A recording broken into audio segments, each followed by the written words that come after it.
Yes, nk'ibisanzwe reka nongere nkubwire ngo ugubwe neza aho uherereye hose, ukaba wumva ururimi rw'ikinyarwanda kandi warakoze subscribe. Niba utarakora subscribe ni ibintu byoroshye cyane, no kurebaho hasi handitse ijambo subscribe, hasigaye ubundi ugakora no kuri kakazogera kugira ngo makuru yihuta, ibiganiro bizajya bita bikugeraho gatanu kuri gatanu. Twihuse cyane, reka twivugire kuri iyi nkuru igaragaye muri kano kanya, aho birimo gutangazwa yuko uwitwa Aimable Karasira mwamenye cyane mu minsi yashize, ubu ngubu ngo nta bushobozi afite bwo kuburana mu gihe cyose ataravuzwa indwara z'agahinda.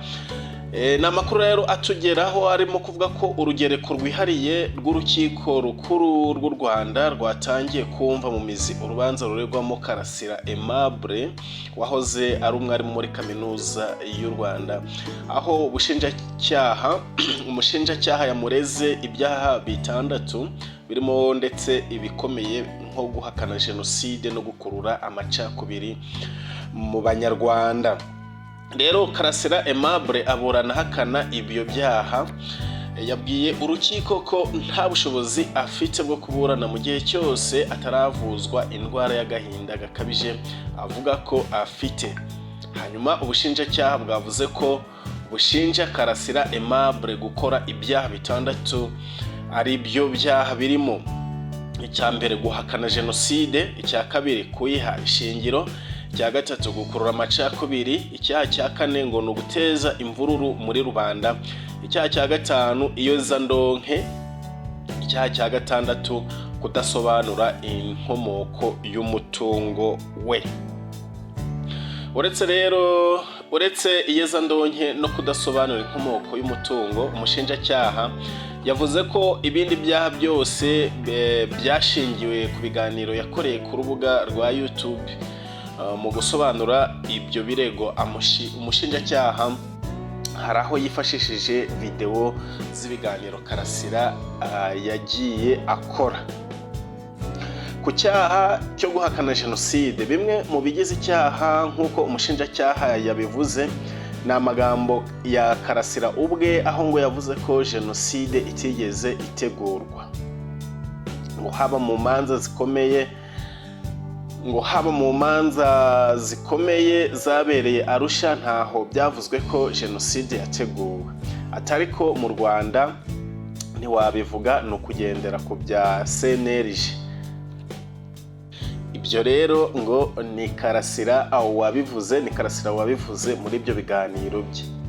Naho ku cyaha cyo guha ishingiro jenoside, umushinjacyaha yavuze ko mu biganiro bye Karasira agaragaza ko leta ya Perezida Juvenal Habyarimana yakoze jenoside yirwanagaho. Karasira Aimable kandi akaba yashinjwe gukurura amacakubiri, kimwe muri byinshi mu bikorwa bigize iki cyaha. Ngo nabyo ni amagambo yavuze ko ibigo bikomeye mu Rwanda biyoborwa ngo n'Abatutsi. Ku cyaha cyo kudasobanura inkomoko y'umutungo we, uregwa ngo yasanga mu mafaranga menshi, amafaranga y'amadolari asaga ibihumbi 10 n'amayero 520 n'andi manyarwanda asaga miliyoni 3, yose hamwe akaba miliyoni 15 z'amafaranga y'u Rwanda. Niyo rero ngo yasanganwe. Muri ibyo byaha byose hakaba hasigaye ko umushinjacyaha asobanura ibindi bimenyetso bigize ibyaha ariko bishingiye ku mavideo. Karasira n'umwunganira bo bagaragaje ko nta bushobozi uregwa ari we Karasira Aimable afite bwo kuburana kubera uburwayi bwo mu mutwe we avuga ko buterwa n'ihungabana rikomeye afite. Banasaba ko yabanza kuvurwa. Twibutse ko raporo yakozwe n'abaganga mu bihe byashize ikemezwa n'urukiko, yavuze ko Aimable Karasira yagaragazaga ko Aimable Karasira afite uburwayi bwo mu mutwe budakira, ariko ko afite ubushobozi bwo gutekereza. ubwo rero igisigaye nuko urubanza ruzakomeza ku itariki 13 z'ukwezi kwa 12. Mwakoze kubana natwe kuri iyo nkuru, mukore subscribe.